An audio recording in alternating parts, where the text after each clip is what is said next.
al senador uribista Miguel Uribe Turbay.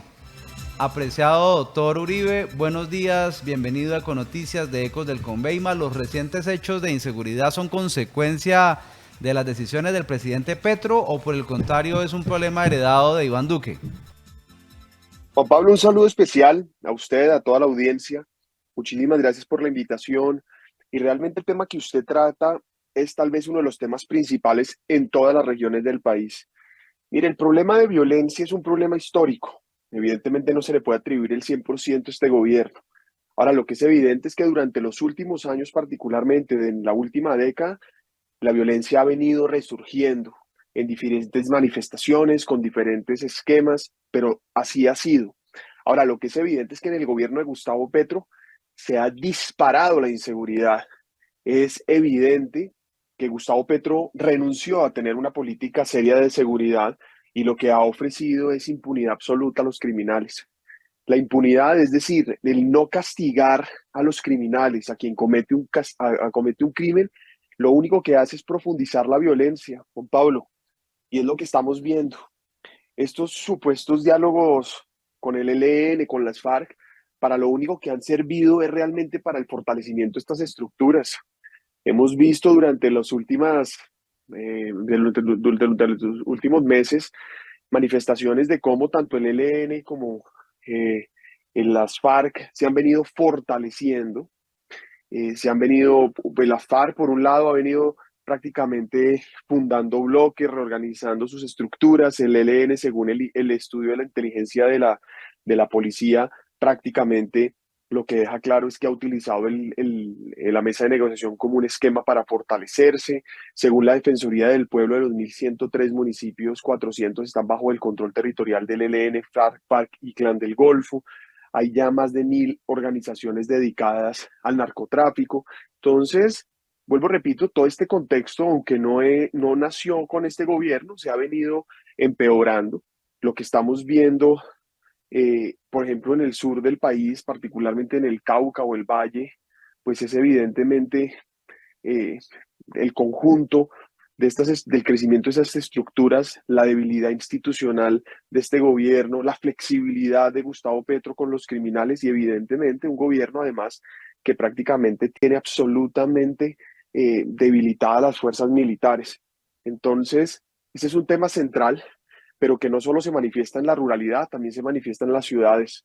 Lo que hemos visto en prácticamente todas las regiones del país es que en las ciudades capitales está disparada, por ejemplo, está disparado el hurto, el homicidio, la extorsión particularmente, ¿no? La extorsión ya es un tema que prácticamente, eh, me da tristeza decirlo y parece chiste, pero se democratizó.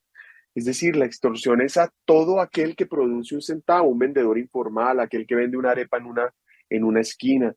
Las historias que uno oye permanentemente recorriendo el país sobre las extorsiones, pues lo que dejan claro es que cada día estamos a merced de los criminales y hay un sentimiento de los ciudadanos donde estamos literalmente, y me excusa la palabra, mamados de cómo prácticamente el único que se beneficia es el criminal. Es evidente que este gobierno, insisto, renunció a la seguridad y lo que necesitamos aquí es todo lo contrario, es mano firme, seguridad. Evidentemente necesitamos una política clara que castigue al delincuente, que proteja al ciudadano y que evidentemente incentive que estos criminales que se han alzado en armas se sometan a la ley. ¿Qué acciones puntuales debe tomar el gobierno nacional Miguel Uribe para garantizar la tranquilidad entonces en las zonas más golpeadas por la violencia? Hablemos, por ejemplo, del caso del Tolima, donde la gobernadora Matiz está clamando para que se cese el cese al fuego.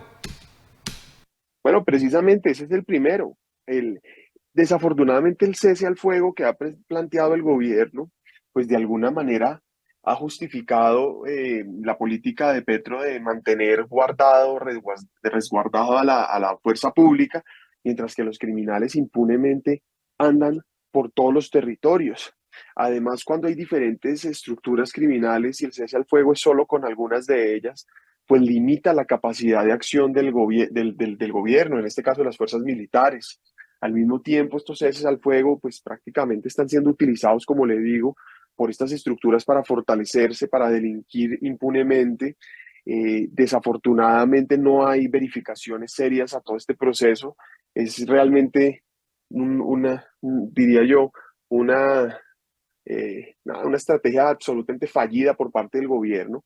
No podemos olvidar que lo hemos conocido por diferentes medios, cómo Gustavo Petro se eligió con el apoyo de criminales, muchos de ellos de los que estamos hablando, y pues en ese orden de ideas lo que uno ve es que puede haber algún interés del gobierno en pagarles el favor de haberlo elegido y de frenar entonces la ofensiva que podría tener el ejército. Pero entonces, primero, sin duda, acabar con el cese al fuego, especialmente tener una estrategia de territorio, de sacar el ejército a hacer operaciones militares, es decir, necesitamos nuevamente a tener el ejército en los departamentos, no solo patrullando, haciendo presencia, sino tenemos que hacer operaciones.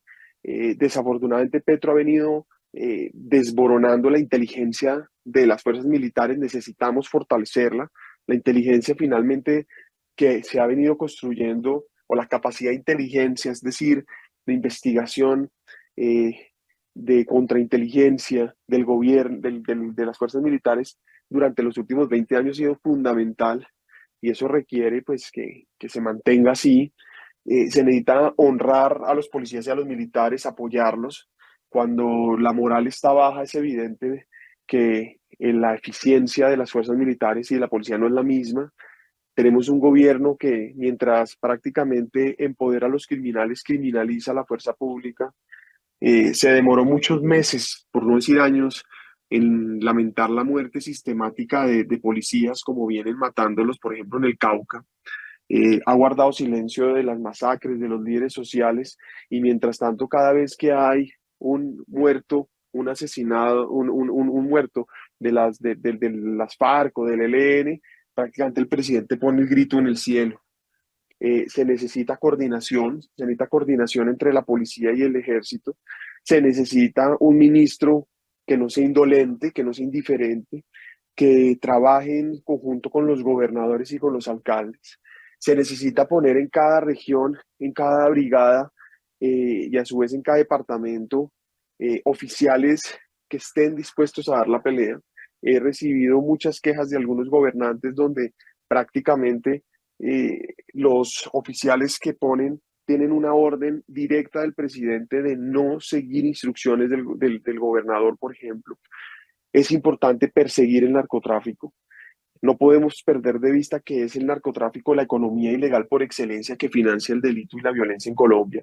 Entonces, tiene que haber una política clara en contra del narcotráfico.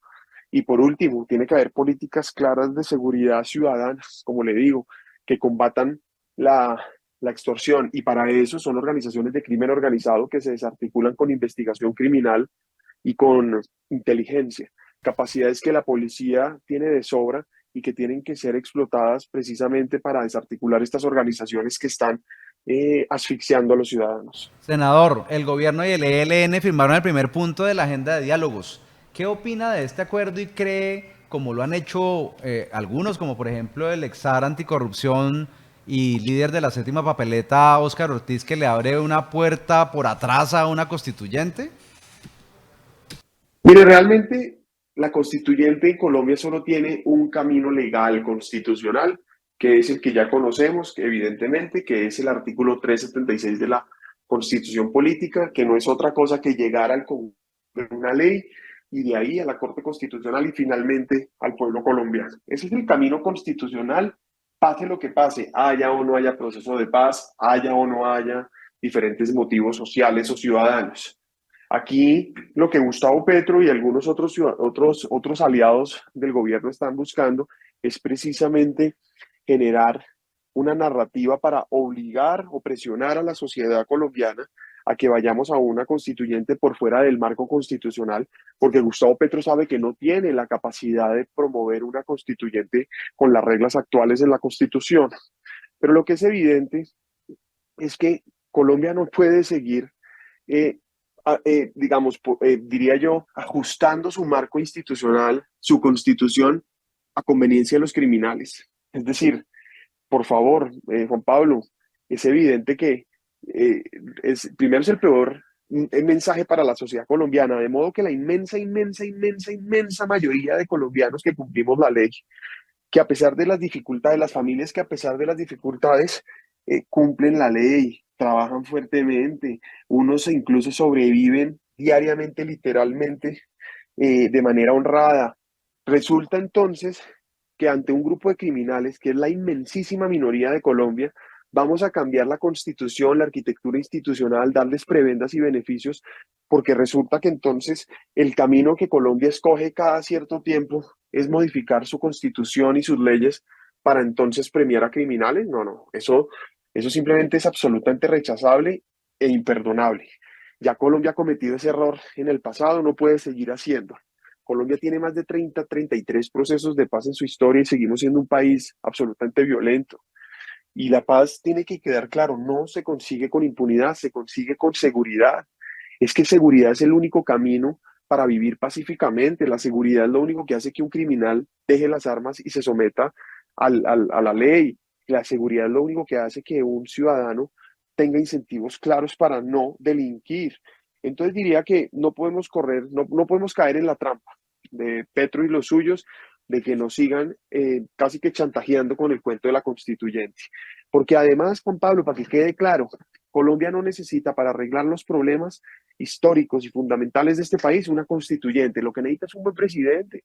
Necesitamos a alguien que sea capaz de resolver los problemas, de que trabaje además. Es que también aquí tenemos un gobierno perezoso, paquidérmico, burocrático, derrochón, corrupto.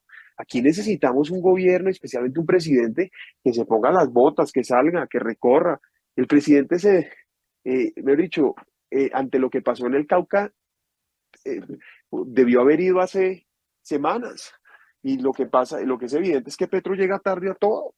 Y llega tarde porque no trabaja, porque no madruga, porque se la pasa de fiesta, porque se desaparece, porque no cumple la agenda. Entonces, de alguna manera, no caigamos en la trampa. Constituyente Colombia no necesita. Lo que necesita es un buen gobierno. Claro que hay ajustes que hay que hacer a la Constitución, evidentemente, o reformas que hay que hacer, porque, ojo, yo quiero dejar claro que Colombia tiene problemas históricos y fundamentales absolutamente preocupantes, pero lo que es evidente es que la solución ni es lo que había, ni es lo que Petro propone. Claro que necesitamos unas nuevas soluciones, claro que necesitamos sentar las bases para un nuevo país, pero el camino no es una constituyente, el camino es hacer unos cambios y unas mejoras sin destruir lo que funciona. A mí me da pena, pero doy un ejemplo para terminar esta respuesta. Senador Miguel Uribe, por último, ¿qué va a Dudosa, pasar? ¿Qué cree usted usted, que va a pasar aló, perdón. con la demanda de pérdida de investidura que hay entre los senadores que aportaron a la vaca por Antioquia, empezando por usted, con ponencia de César Palomino Cortés? En el contencioso administrativo se decidirá, entiendo, en única instancia el 19 de junio si ustedes siguen siendo senadores o no. Eso me parece muy grave, donde se llegare a prosperar. A ver, evidentemente lo que es evidente es que este es un proceso en el que, pues primero respeto a las instancias judiciales y a la institucionalidad, pero lo que es evidente es que nos presentaron una denuncia absolutamente sin mérito, en el sentido en que cuando usted, a ver, partamos de la base que lo que están aduciendo el demandante es que los congresistas que donamos a la vaca prácticamente suscribimos un contrato estatal y tenemos una inhabilidad expresa para hacerlo.